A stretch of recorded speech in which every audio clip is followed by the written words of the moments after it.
Go ahead and push the record button. We are recording. I'm going to go ahead and welcome our recording students. Thank you so much for joining us. I am Paul McLeod, the Minister of Education here at Mount Calvary Baptist Church, and we are on session 18 called Daniel in Exile in the series called The Story. Thank you again for joining us. In our poll today, before I hit the record button, we were talking about a bad situation in a restaurant and what would you do? And I was making the point that we all had different responses. Most of the group said that they would calmly complain to the waiter and send it back. We have such a nice group here. and then we had a little discussion, but it is a fact that we respond differently. And we're going to explore that a little this evening. In the session number 18, Daniel is in exile, and he has some choices to make, just like anyone who goes into exile. In fact, he and his three friends are spotlighted in this chapter of the story, and we see their response. So one of the first things we need to take a look at this evening is to understand that the Lord is faithful to his people, even in the midst of exile and Babylon. Daniel, Shadrach, Meshach, and Abednego, they didn't have it easy. And they were in one of the most wicked places on earth during that time. And so they had to respond in a certain way. And to carry that a step further, we're going to talk about and try to understand, how should we live in Babylon? How should we live in Babylon? So we're going to mix things up a little. Before anything, we're going to see Randy Frazee in a video. And then I have a second video that I'll introduce later on. And so we will take a look at Randy first. I see that we do have a text, and it says one of the reasons that I would complain to the manager for is that they would probably comp the meal. Yeah. Nothing like a free meal. Nothing like a free meal at all. I also see Sandra Jones on the telephone. You have your hand up. Go ahead, Sandra. Oh, hi. Yeah, I have had a situation like that where I would get a free meal and my money back too. Oh, wow. Yeah.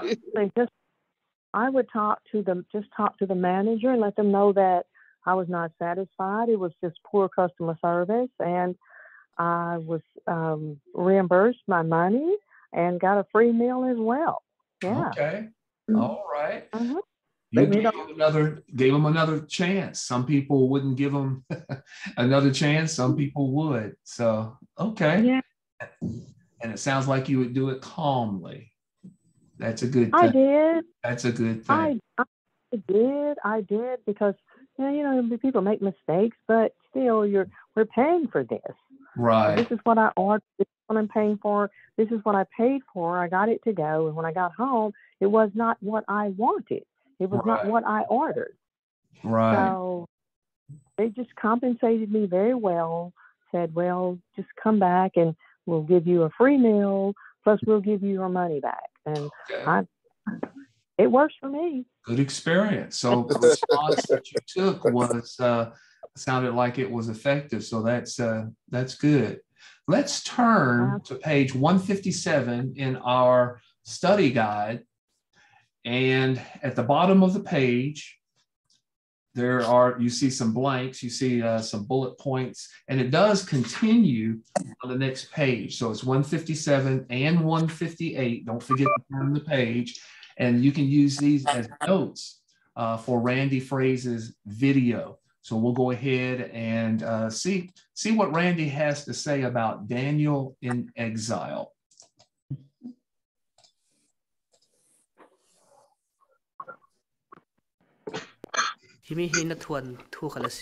This is your story. This is my story. But most of all, this is the greatest story ever told. This is God's story.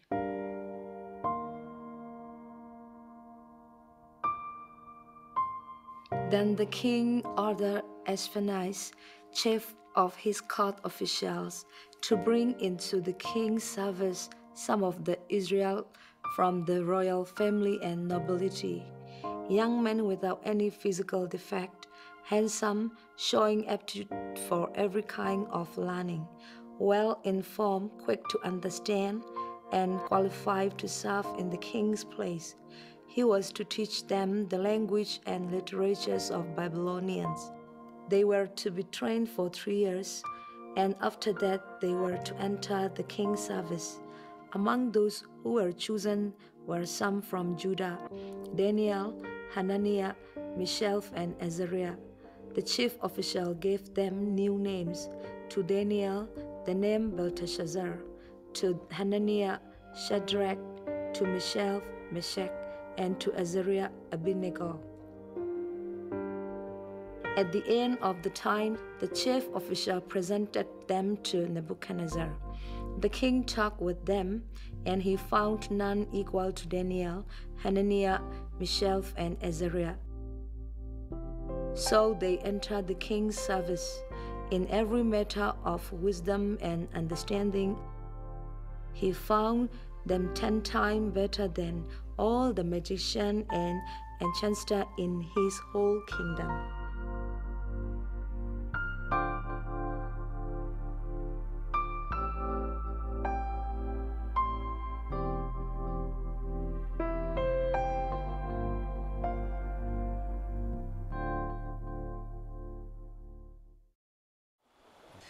We have come to chapter 18 of the story, one of my favorites.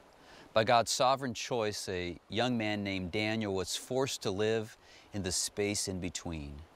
Judah is living out a 70-year sentence of discipline for disobeying the commands of God and tainting his upper story reputation before the other nations. After the 70 years is up, God will open up the way for Judah to come back to Jerusalem and continue the plan to bring the world the Messiah. Daniel must live in this space that God has ordained for him to live with an upright heart. In the lower story, Daniel finds himself away from home. His home is Jerusalem.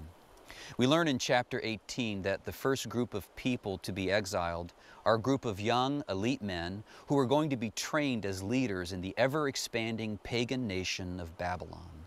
Here's a description of the men chosen.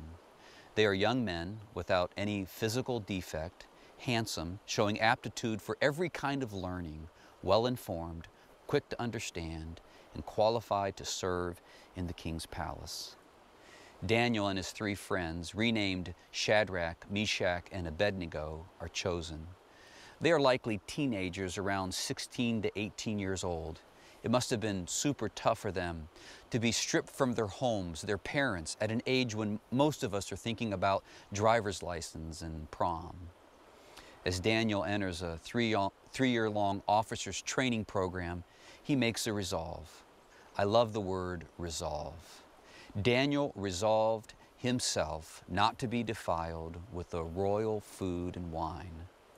His supervisors allowed Daniel and his 3 friends to take on an experiment for 10 days. For 10 days, they only ate vegetables and drank water. At the end of the 10 days, we are told that they looked healthier and better nourished than any of the young men who ate the rich royal food of the king.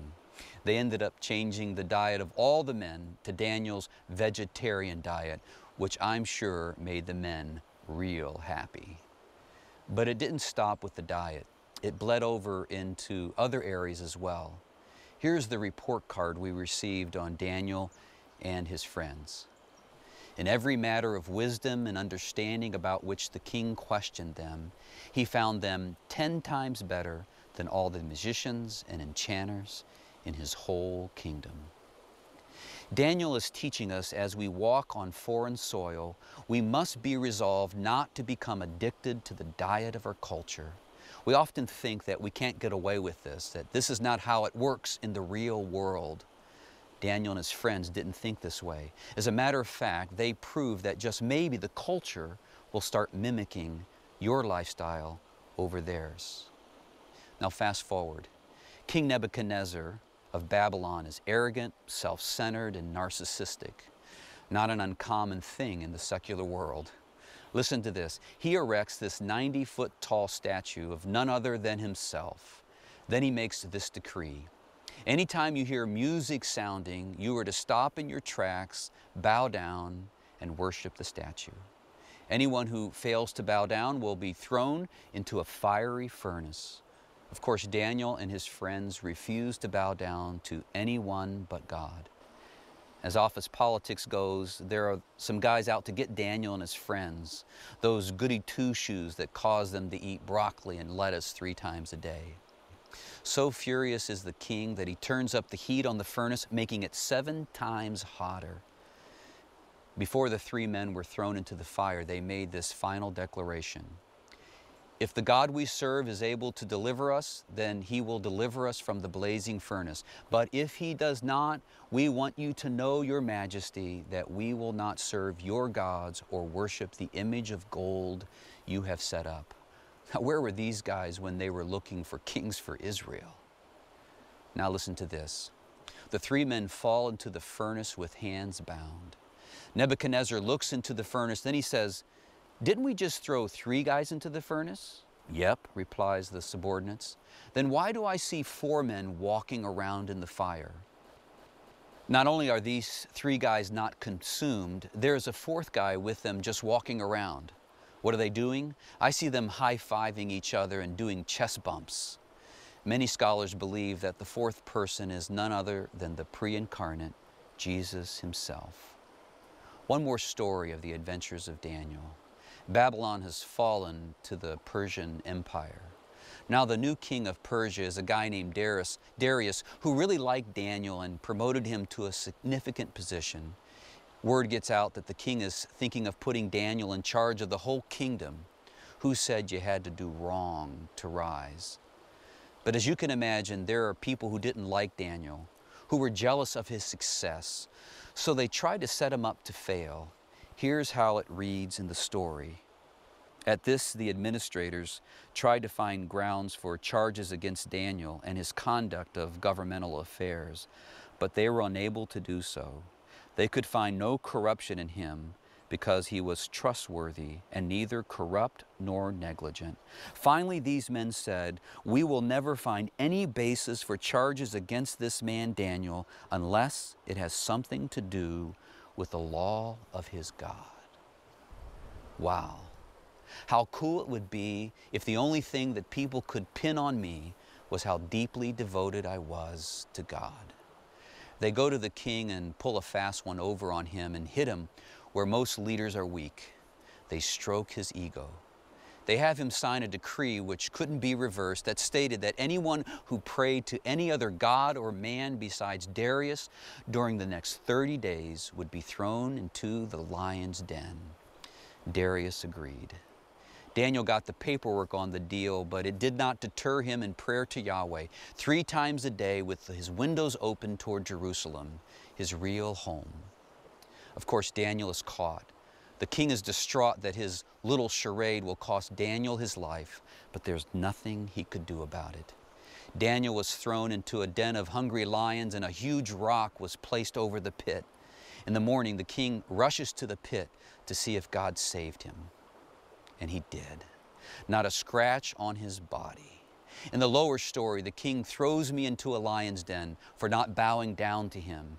In the upper story, the King of Kings closes the mouth of the lions for bowing only to him.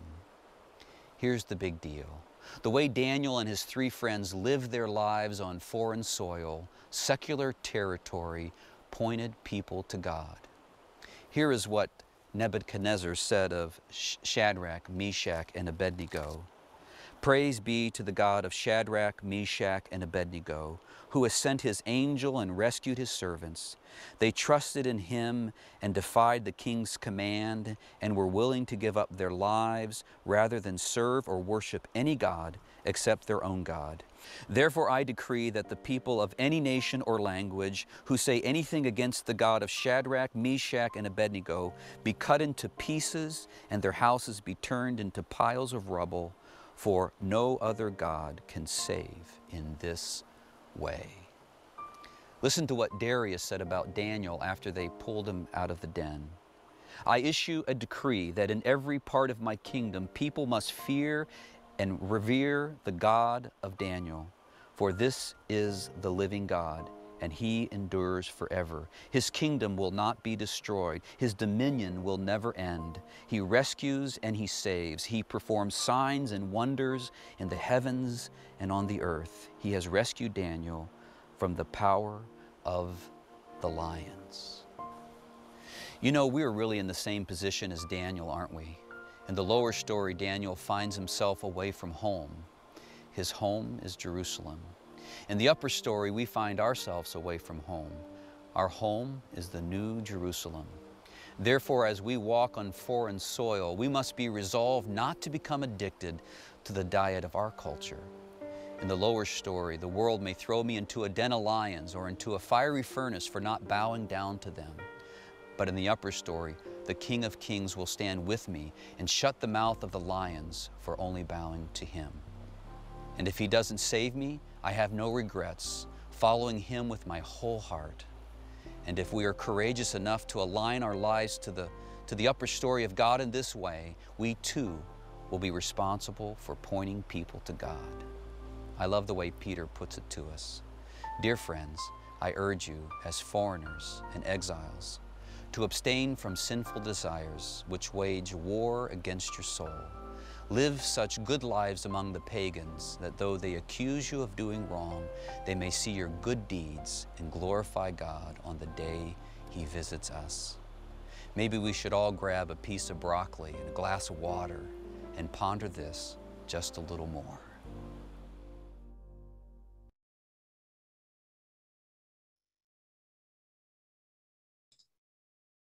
Let's reflect on the teachings that we had this past week in your readings and going through the study guide, answering questions and things like that.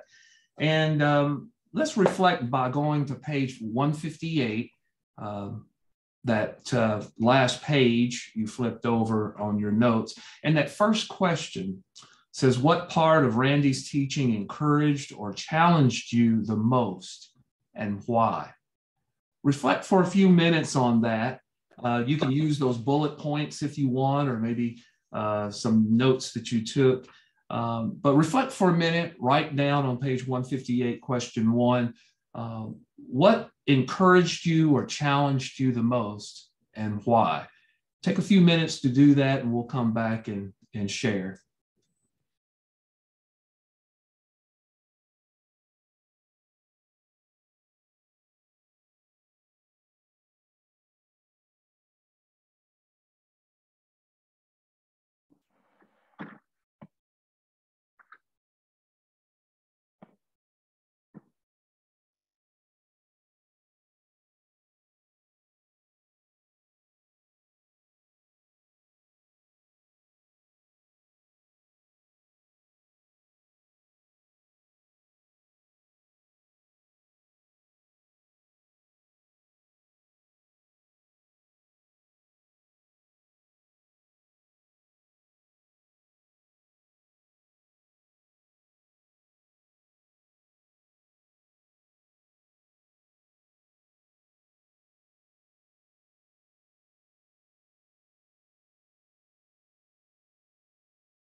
take another minute and finish up your 2 or 3 sentences, and we'll start here in a minute.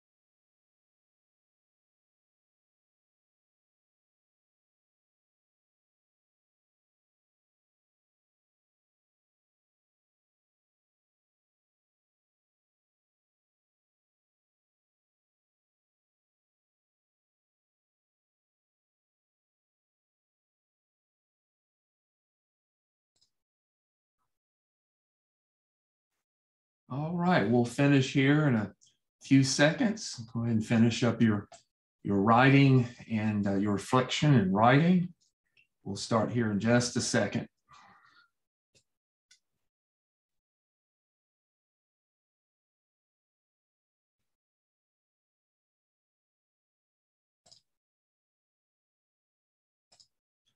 If you look at your screen, I've invited you to take yourself off of mute, so feel free to do so. And as you do so, go ahead and share, what you have written down, your greatest challenge or encouragement from Randy's teaching or this past week. Who has the first, who would like to share first?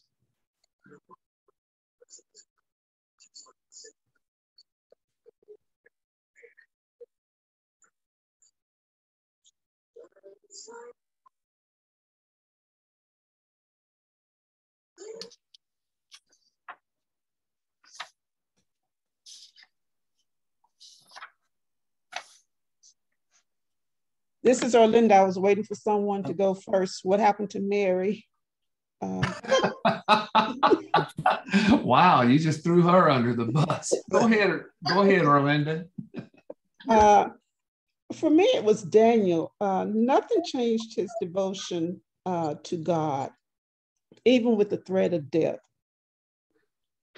He was resolved only to follow God because he trusted in him. And that's the challenge when you know your life may be taken, but he wasn't fearful of dying. He just chose to do the right thing, and that was to follow God. Yeah. And that can be a challenge for us, even though we know it may be the wrong thing. If someone say they're going to kill us, or we may go on their side. Mm-hmm. Yeah, kind of challenges our devotion, doesn't it? Yes. Yes. Well, my sister Linda, she said what I was going to say, but I'll just change it a little bit. It just let us, the challenge is to let us know that when you're in Rome, you don't have to do what the Romans do. Okay, that's because they stuck to the faith that they were taught, and they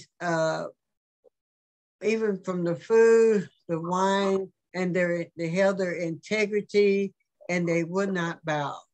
And I like when Randy said at the end, when he said, even if he doesn't save me, I have no regrets. So that's encouraging right there, just to know how you can stand up on God and trust him in any situation. That's right. That's good. I like that. Kay, when in Rome, you don't have to do what the Romans do. That's pretty good.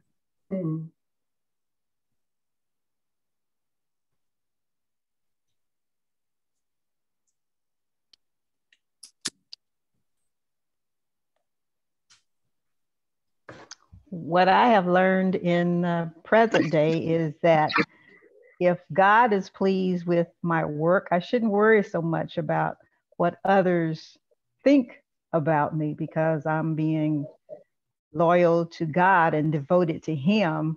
And once you're devoted to him, anything else out of order, he will take care of that. So I don't ever worry about getting mad with my boss because he doesn't like my performance. And that's what this story teaches. That, you know, you just stick with God. He's got your back. He'll take care of you. Okay. Okay. That's encouraging. Yeah. Mm-hmm.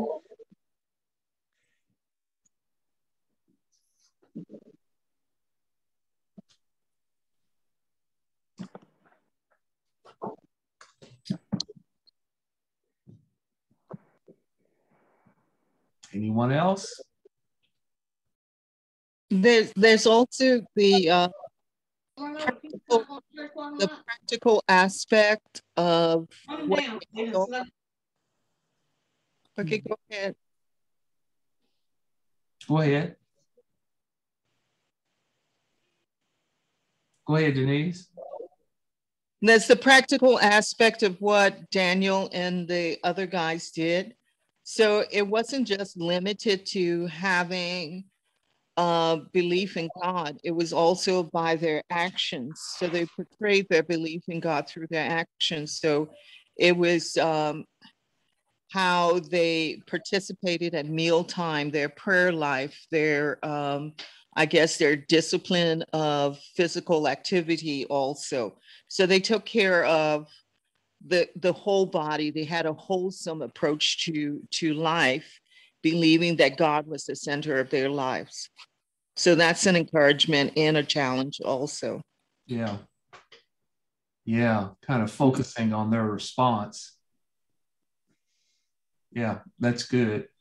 You know, when we look at the Bible, and we look at it and we read through it, we have to remember that God is the hero of the story. The devil is not the hero of the story. The angels are not the hero of the story. We are not even the heroes of the story. It's God. But in this particular case, we're drawn into looking at the response of Daniel and his three friends. And that really, really stands out in this particular chapter of the story. Yeah. They really do. They show that they fear God more than man, and they was willing to stand up. Right. Exactly. And looking at them and looking at their responses, it just really hit me this past week that they had some choices, just like we have some choices, right. Situations that we're in, sitting in this world. And so there's a video that I want to show you by the Bible Project that talks specifically about Daniel and his three friends and the choices that they had. And so I'm going to go ahead and share my screen again. And we'll take a look at this, and we'll take a look at how they respond, and how does that translate to how we should respond in this world. So we'll take a look at that.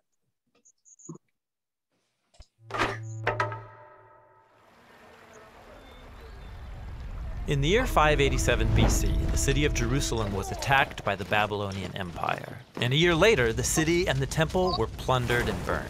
Thousands of Israelites were taken from their homes and relocated all over ancient Babylon. They became exiles. And so now they're a minority, surrounded by a new culture with new gods. Now, some Israelites chose to resist Babylon by revolting or withdrawing. Others gave in, adopting the Babylonian way of life and accepting these new gods as their own. And you might think those are your only two options, but the prophet Jeremiah told them to do something totally different and surprising. To settle in, build houses, plant gardens, grow families, and most surprisingly, to seek the well-being of Babylon and pray to the Lord on its behalf. So this is like a third way. Yeah, it's not compromise or revolt. What does it look like? Well, there's a whole book of the Bible that explores that question. It's the story of Daniel. Daniel was one of the Israelites taken into the Babylonian exile. And because Daniel had a royal heritage and education, he was recruited along with some friends to work in the high court of Babylon. Work for the enemy that would be compromise. Or they could gain the king's trust and take him down from the inside. That's what you might expect, but instead, they take Jeremiah's advice and choose the third way. They serve the king of Babylon, taking on Babylonian names and even clothing style. So they seek Babylon's well-being.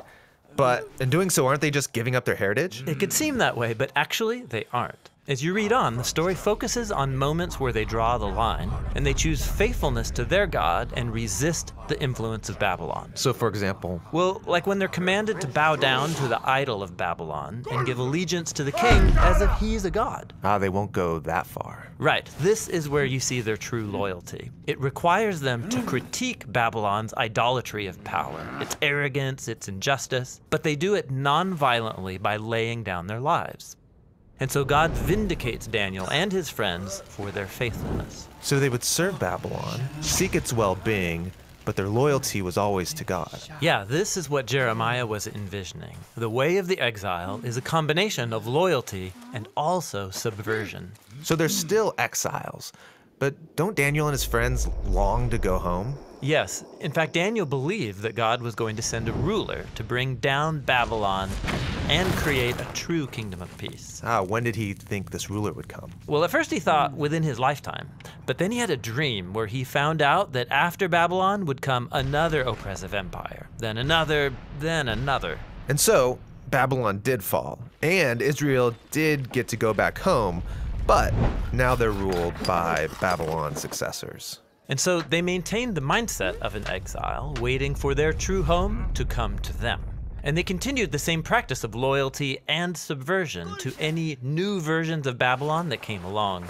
And this leads us to the time of Jesus. The empire of his day was Rome, ruled by Caesar. Now, some Israelites wanted to resist, while others gave in and adopted Roman culture and its gods. But watch Jesus carry on the subversive loyalty of Daniel. Like when he said, it's fine to pay taxes to Caesar, give him back his coins. But then he said, don't mistake Caesar for God. God's the one who deserves your total life and allegiance. So the way of Jesus is this same mix of loyalty and subversion.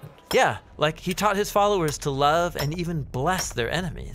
But he also got arrested for speaking out against the corrupt leaders of Jerusalem and Rome. He critiqued their idolatry of power, and it cost him his life. But God vindicated him by raising him from the dead as the true king of the nations. The king that Daniel had hoped for. Right. And Jesus promised that one day his kingdom would prevail. And so until then, his followers are living in a type of exile. Yeah, this is why the Apostle Peter calls followers of Jesus foreigners and exiles. He told them to respect the authorities of whatever place you happen to live, to honor and love all people, but then he reminds them that this isn't their true home. They're still living in Babylon. But, well, they're not living in Babylon. Babylon doesn't exist anymore. Or does it? In the Bible, Babylon has become a symbol that describes any human institution that demands allegiance to its idolatrous redefinitions of good and evil. Okay, so we all live and work in Babylon. How do I seek the well-being of Babylon while my allegiance is to someone greater? Yes, Jesus' followers are called to live in that tension between loyalty and subversion. That's the way of the exile.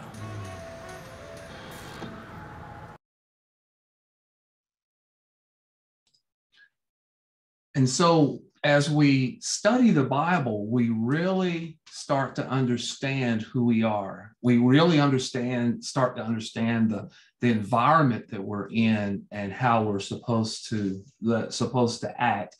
I like that phrase, subversive loyalty. There's this tension between being subversive and revolting.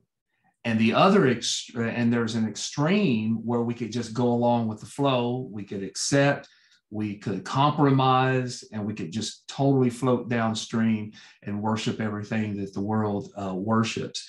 But there's a third way, and Jesus shows us that way. In his first letter, Peter talks about who we are and how we're supposed to act in this exile as we live in this image of Babylon.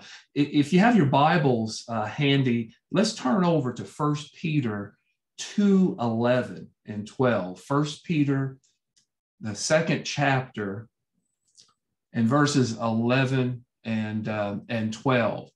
We heard about this scripture from first Randy Frazee. He showed it to us.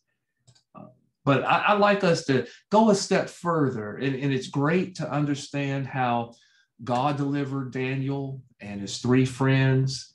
It's great to see the loyalty to God that they had, and it's great to understand. How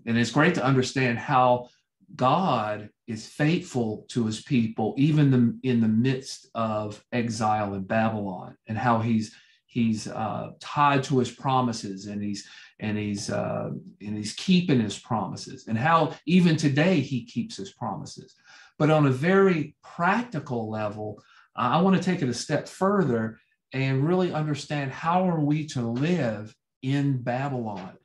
1 Peter 2, 11 and 12 gives us a view, gives us a glimpse of the standard in which we're supposed to live. I'll go ahead and read it. I'm reading, I believe, from the NIV, the New International Version. And it reads, "Dear friends, I urge you as foreigners and exiles." Let's go ahead and stop there. He's addressing friends, of course, and he's urging, he's not just suggesting. Peter is looking at the world in which he is in, and by the unction of the Holy Spirit, he is writing this. And so he is an agent of God, writing not only to the people in his time, but to us.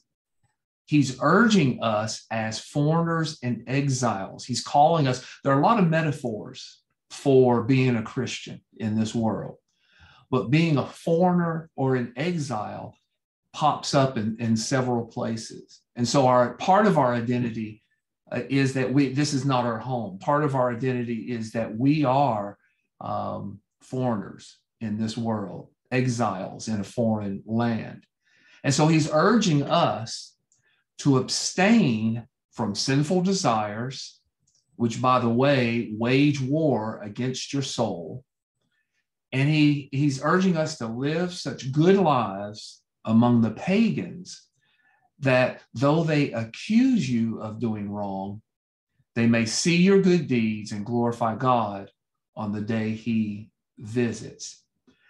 Peter is writing to the church. He's writing to saved people. He's writing to people who should know better, but he's urging Christians, these foreigners and exiles, he's urging us to do better.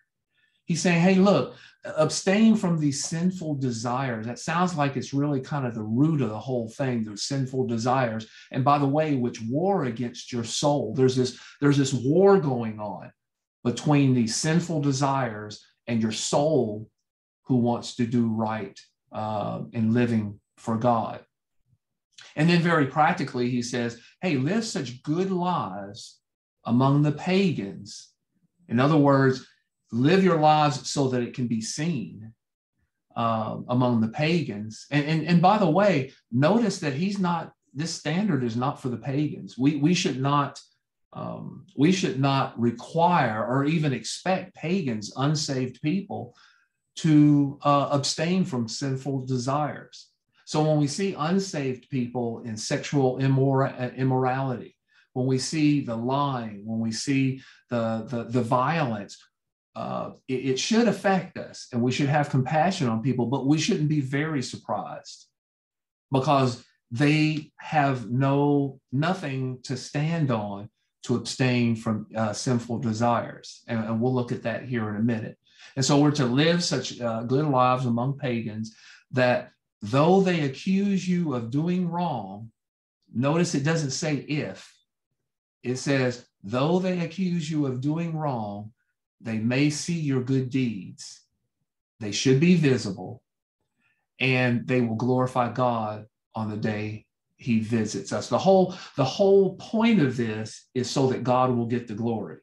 not not just so they call you goody two shoes. Oh, she never lies, she never cheats, she never steals. She's terribly honest at work. I mean, she accounts for every penny of her expense account, and she just goes overboard. I mean, it's just.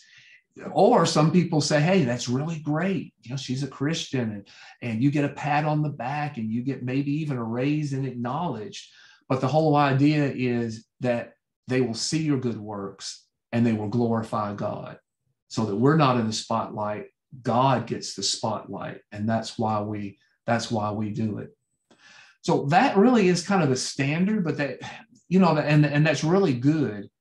And we could meditate on that. But what I want to do is take it a step further and drill down into it and understand, and according to 1 Peter 2:11 and 12, as foreigners and exiles, how should we live in a pagan society? And I want to talk about some examples and get your input. But it seems to focus on abstaining from sinful desires. Sinful desires. What exactly, and I'll go ahead, let me click on a button here to invite you to take yourself off mute.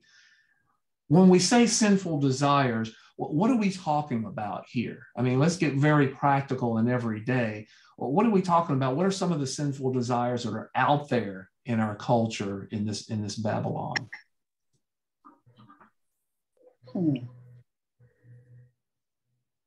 Greed. Okay, that's a big one. The need to have everything. Yeah, I see it. I want it. Gotta have it. And I'll do anything to do it. Right. Yeah. I not only want what I see in the store, but I want what I see in your house. Yeah, correct. On your lawn, what I see in your garage. Enviousness. Yeah. Enviousness. That's a mouthful. Yeah. Jealousy. Jealousy. Yeah. I think the Bible calls that covetousness. Yes. Another word for jealousy. Yeah. Coveting. Yeah. Malice. Malice. Okay. What's another good word for malice? Hate. Cheating. Hate. Yeah. Meanness. Ooh, meanness. Yeah, that's a sinful, the root of that is a sinful desire. Yeah. Is selfishness in that list that you have? I would think so. Love of money. Yep. Selfishness. What was that somebody said? Love of money. The love of money. The love of money. Worshiping other things other than God. Worshiping money, whatever you want to call it. Love of money. Yeah. Pride. Pride. Foolish Lying. pride. Foolish pride. Some people have foolish pride. We're getting a good list together. Immorality. Now here's the interesting thing though, and let's don't lose our mindset. Peter is talking to the church. I mean, when we think about sinful desires, and I even frame the question that way, we think about those people. We think about people outside the church. We think about pagans. We think about even other people. Certainly not, and certainly no one in this on this Zoom, right? But Peter is talking to the church, and so that lets me know that you can have sinful desires in the church. And when I say church, I'm talking about capital C church, the universal body of believers in Jesus Christ. I'm not talking about any one church. I'm not picking on Mount Calvary or any other church, but this tells me that there can be everything that you just mentioned can be in the church. There can be those sinful desires. Go ahead, Denise. Idolatry, like you could have a prized possession, like your favorite rose bush or your Mercedes Benz or your BMW. You get a first name. buffing it, and you don't want anybody to walk past. Yeah. Or something like that. Okay. And selfishness. I think selfishness is one of them. Right. I think selfishness is one of them. People are selfish. Some people have this selfishness behavior and attitude. Yeah. But you say you're talking about the church, but you know, we are not without, you know, we do things wrong too. What? We have thoughts like that. That's why they talk to people in the church. Right. Exactly. You know, you can say we all fall short. Right. Right. So that's really one of the first things we have to realize, that when we talk about doing right for God, when we talk about having this devotion, and we're seeing Daniel and Shadrach, Meshach, and Abednego living in Babylon, we have to realize that we're not perfect and that there are temptations out there for these sinful desires. Now, to give us a framework and really understand these sinful desires, let's turn to 1 John, the 2nd chapter. 1 John is the first letter that John wrote among the 3 that we know about.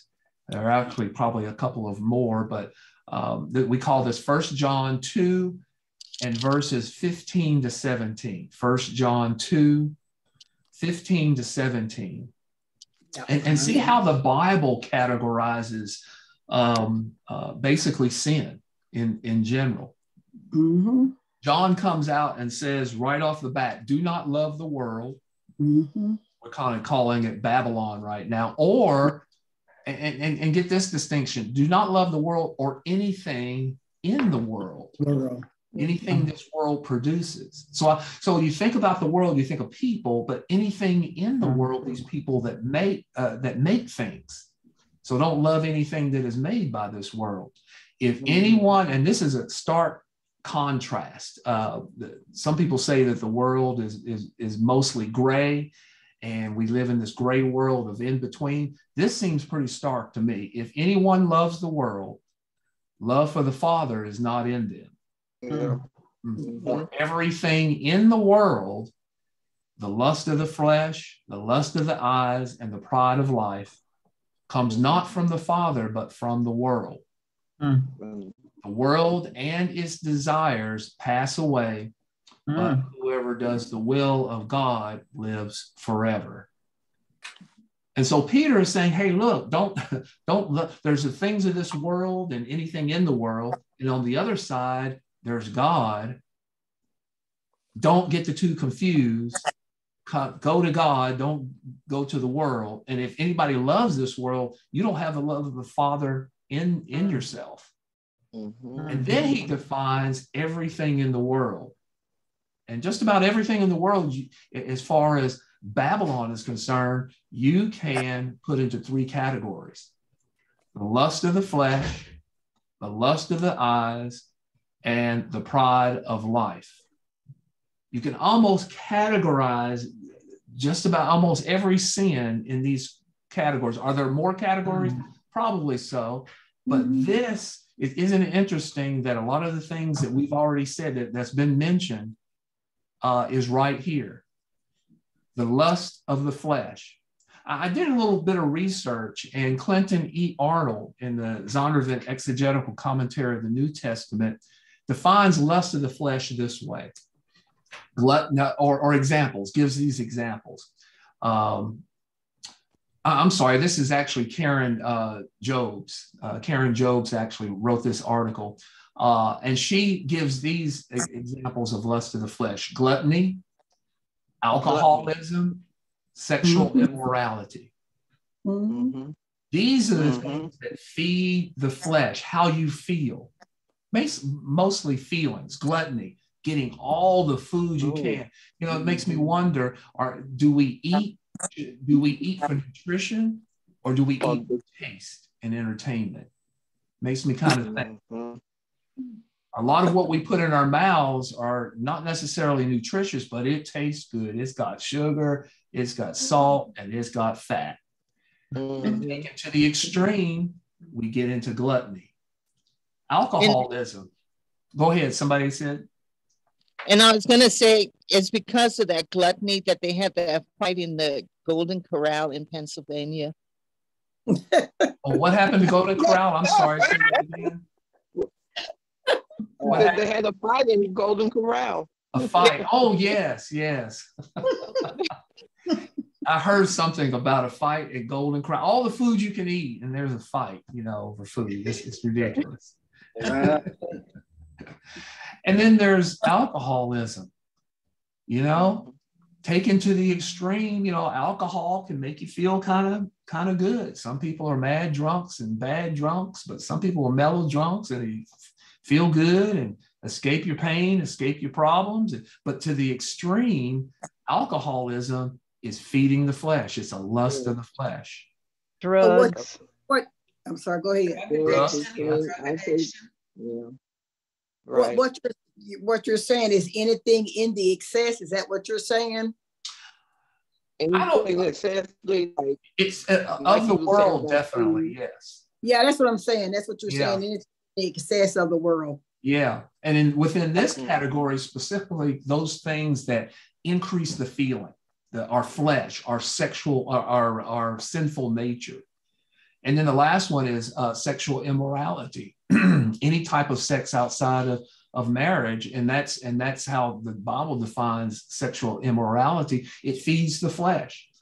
I mean, we're all adults here, and we should realize that God gave us sex to procreate and as a gift within the relationship of marriage.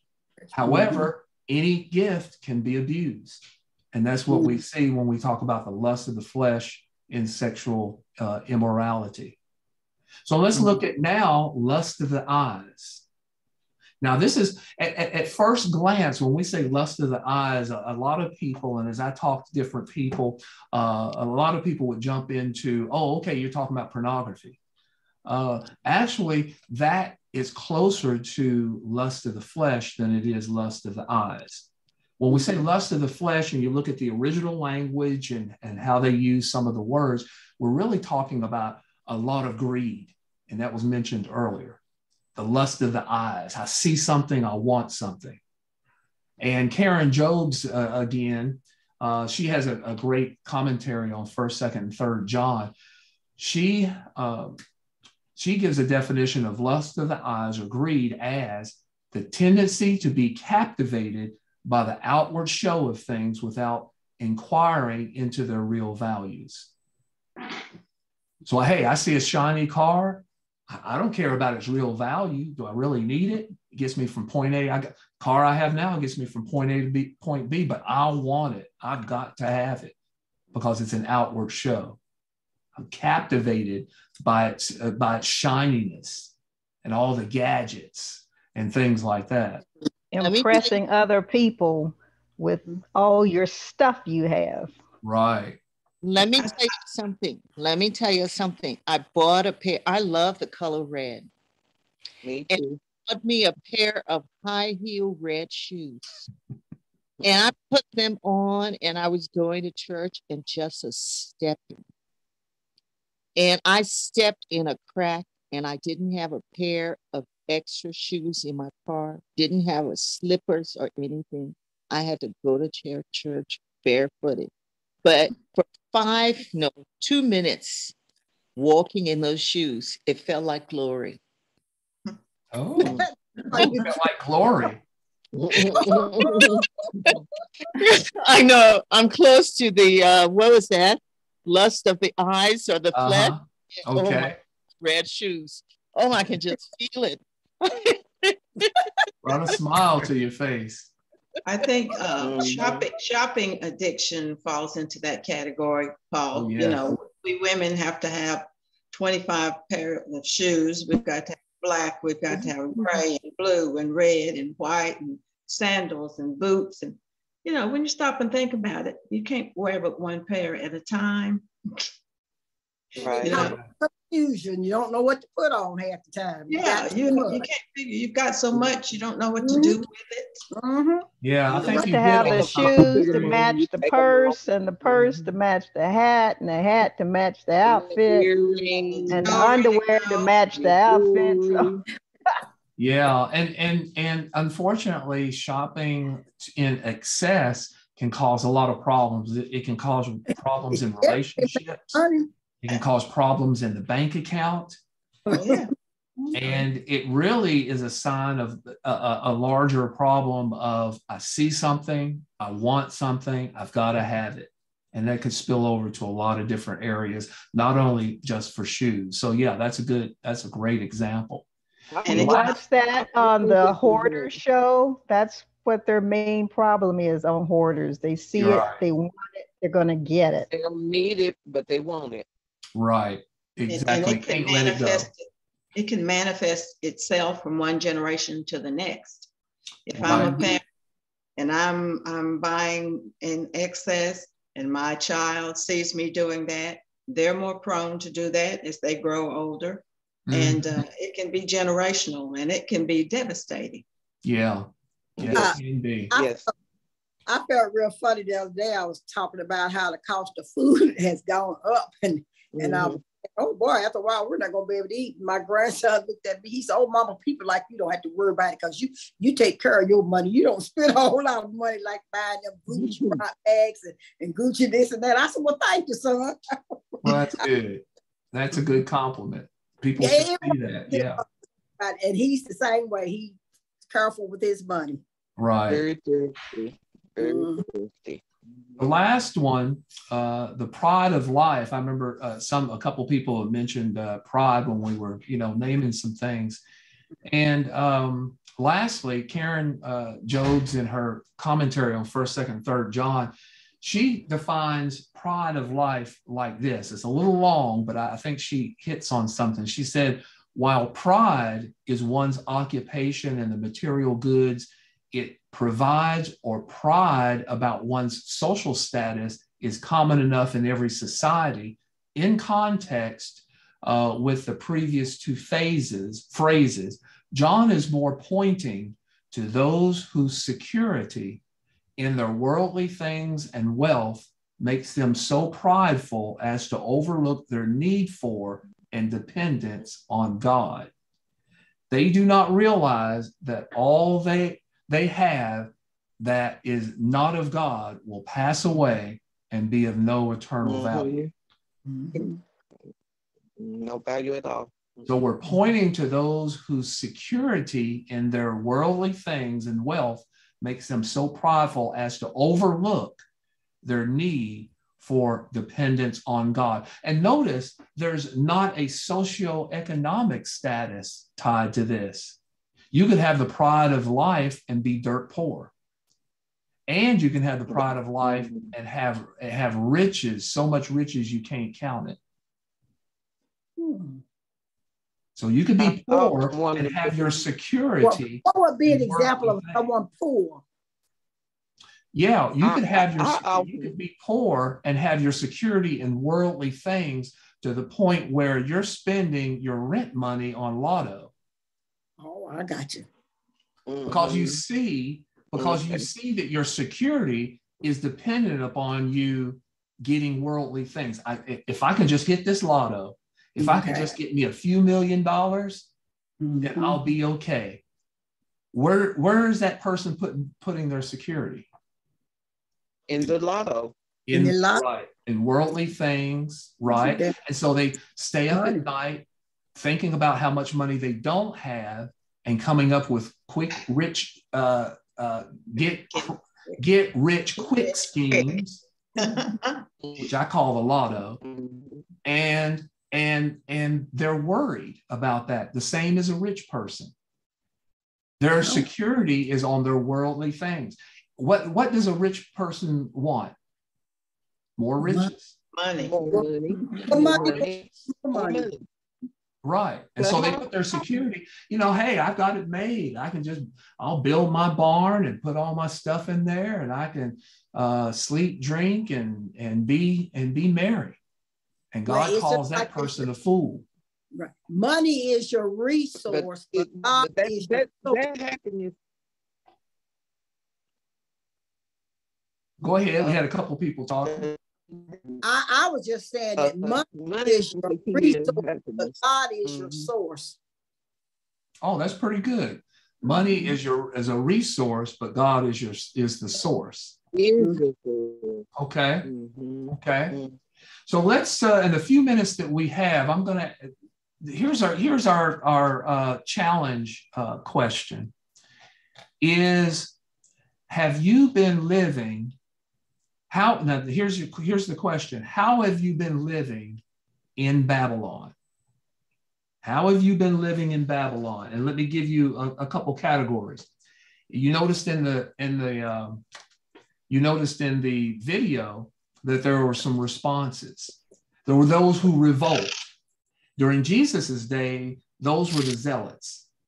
They were basically a group of people that wanted to take over Rome by force, and they had some professional assassins that went around killing Roman leaders. They chose to live in Babylon as being a revolt. They chose to revolt against Babylon, or I'm sorry, Rome at that time. On the other end of the spectrum is acceptance and compromise. Compromise to the point where you're doing things you shouldn't be doing. Total acceptance. That's on the end of the spectrum. During Jesus's day, you could probably categorize the Sadducees in that category. Mm-hmm. They went with the flow. They were politically very powerful. Religiously, they made a lot of compromises. They basically took the Jewish faith and syncretized it to the Roman pagans and idols. They were kind of like libertarians maybe today. Live and let live. We'll just kind of go with the flow, and we'll keep our political power. There was, and then there's what's called the third way, loyal subversion or subversive loyalty. That tension that the video. Yes, you make some compromises. You may wear the clothes. You may work the jobs. You build the house, but you're praying for the well-being of Babylon. You're praying for the well-being of government leaders, of the president of the United States, of the mayor. And your wish, even though it's a pagan society, you are praying that violence is minimized, that corruption is minimized. Mm-hmm. When called for, you call out corruption. You call out the wrong things and injustice in this world, which is great. However, there's a line, and when I love that definition of Babylon.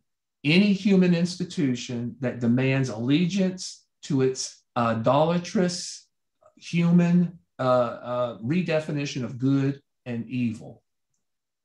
We've all worked maybe for companies that would fit that description, but there is a line. And when they ask you to bow down to an idol, then you stay standing like Daniel and his three friends.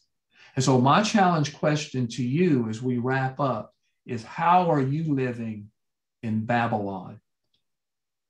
How are you living? And so if you really want to get in and see how to live in Babylon, let me recommend that you continue to read the scripture that we read, 1 Peter 2, 11 and 12, and 1 John 2, 15 and 17. Meditate on that, and also look at the book of John in the 16th chapter. But as you meditate on the scripture, as you study scripture, you get more and more of a picture, and you build up your confidence and your ability to be led by the Holy Spirit, not to live like Babylon. And so it's a real challenge, but God would not call us to do something that by his Spirit we couldn't do. He wouldn't do that to you. And so once in a while, we need to stop for a minute and check ourselves and see how are we living in this world. And so that's my challenge to you is to check yourself and see how you're living. Okay. Any questions or comments before we stop the recording and get ready to dismiss? Any questions or comments at all?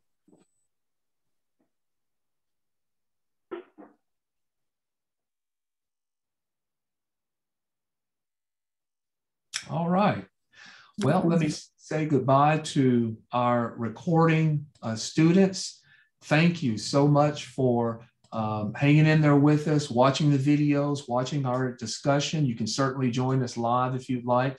Call the church office to see how you can join us live, and I'll see you next time. Thank you so much.